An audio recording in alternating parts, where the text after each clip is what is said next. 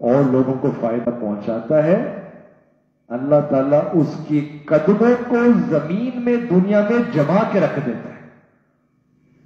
قرآن میں اللہ تعالیٰ ارشاد فرماتے ہیں کہ وَأَمَّا مَا يَنْفَعُ النَّاسَ فَيَمْكُثُ فِي الْأَرْضِ،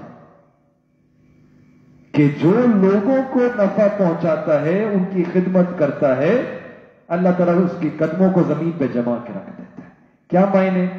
کہ اللہ تعالیٰ will give you whatever you need in the dunya to remain established۔ اللہ تعالیٰ گاڑی بھی دیں گے، گاڑیاں بھی دیں گے، اللہ تعالیٰ بہاریں بھی دیں گے، بوٹیاں بھی دیں گے، کوٹیاں بھی دیں گے، جو چیزیں چاہیے دنیا کے اندر قدم جمانے کے لیے اللہ عطا کریں گے۔ شرط یہ ہے کہ you make your goal to help other people, to serve other people, to benefit other people۔ اللہ قدموں کو جما دیں گے، یہ اللہ کا قرآن میں بات ہے۔ تو we should try to benefit other people۔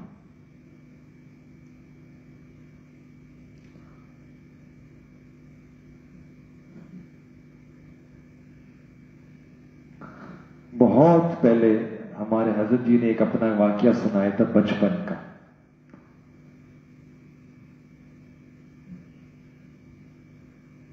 واقعہ یہ تھا کہ ایک دفعہ فرمایا کہ میں چھوٹا تھا، 4th یا 5th گریڈ میں ہوں گا، میں شہر میں رہتا تھا، میرا ایک دوست تھا اسکول میں جو کالج اسکول میں آتا تھا، لیکن he was from a village، گاؤں میں تھا، گاؤں کا اس کا تعلق تھا۔ تو اس نے مجھے ایک دفعہ کہا کہ تمہیں چھٹیاں آ رہی ہیں، میرے ساتھ گاؤں چلو، میں تمہیں گاؤں کی سیر کراتا ہوں کہ گاؤں میں کیسے لوگ زندگی گزارتے ہیں۔ تو ہم جی فرماتے میں نے اپنے والدین سے اجازت لی، بڑے بھائی تھے ان سے بھی پوچھا، سب نے اجازت دی کہ جاؤ، اچھا تمہاری تعلیم ہوگی، سیکھنے کو کچھ ملے گا۔ تو میں نے آ کے حامی بھر لی کہ ٹھیک ہے، میں جو چھٹیاں ہوں گی نا میں تمہارے ساتھ گاؤں جا رہا ہوں، گاؤں میں آ جاتا ہوں۔ اب حضرت فرماتے کہ میرا پہلا تجربہ تھا، میں گاؤں میں گیا تو وہاں اس نے مجھے کھیت پہ لے کے گیا ایک دن کہ دیکھو یہ کھیت ہے، یہ آم کا کھیت، یہ فلاں فلاں فلاں۔ اب میرے لیے ہر چیز نئی تھی، میں سب چیزیں نوٹ کر رہا ہوں، انجوائے کر رہا ہوں۔ پھر اچانک میری نظر پڑی کہ in one of the field وہاں جانور کے جو گوبر ہوتا ہے، گوبر اس کے ڈھیلے پڑے ہوئے ہیں، بڑا الائنمنٹ کے ساتھ۔ تو مجھے بڑا یہ عجیب سا لگا، کیونکہ ہم بچپن سے نماز پڑھنے کی عادت تھی، تو والدین نے بتایا تھا کہ بیٹے اپنے کپڑے صاف ہونے چاہیے، کپڑے پاک ہونے چاہیے، ان گندگیوں کے پاس قریب بھی نہیں جانا۔ مجھے یہاں حیرت ہوئی کہ یہ باقاعدہ بنا کے رکھے ہوئے ہیں۔ تو میں نے پوچھا اس سے، دوست سے، کہ یہ تو گندگی ہے، یہ یہاں کیا پڑی ہوئی؟ تو میرے دوست نے کہا کہ مجھے بھی نہیں پتا، وہ جو کسان جا رہے ہیں نا اس سے پوچھ لو، اس کو پتا ہوگا۔ میں ان کے پاس گیا، میں نے اپنا سوال پوچھا، تو انہوں نے جواب دیا کہ بیٹے آپ جس چیز کو گوبر سمجھ رہے ہیں، بری چیز سمجھ رہے ہیں، یہ اصل میں فرٹیلائزر ہے، اور یہ فصل کے لیے بہت اچھی چیز ہے، اٹس اے نیوٹرینٹ، اس سے اچھی فصل نکلتی ہے۔ حضرت فرماتے ہیں کہ اس نے اپنی بات تو کر دی، لیکن I did not buy his idea، یہ ان کے ورڈز تھے، I wasn't convinced۔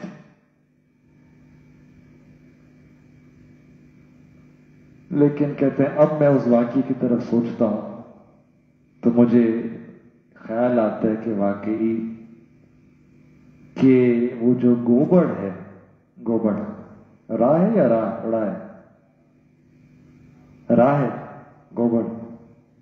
گوبر، لیکن ہمیں تو یہ بھی نہیں پتا تھا کہ راہ ہے یا راہ ہے۔ کہتے مجھے اندازہ ہوا کہ دیکھو یہ نجاست ہے، لیکن اس کو زمین کے ساتھ ملا لیتے ہیں تو یہ بھی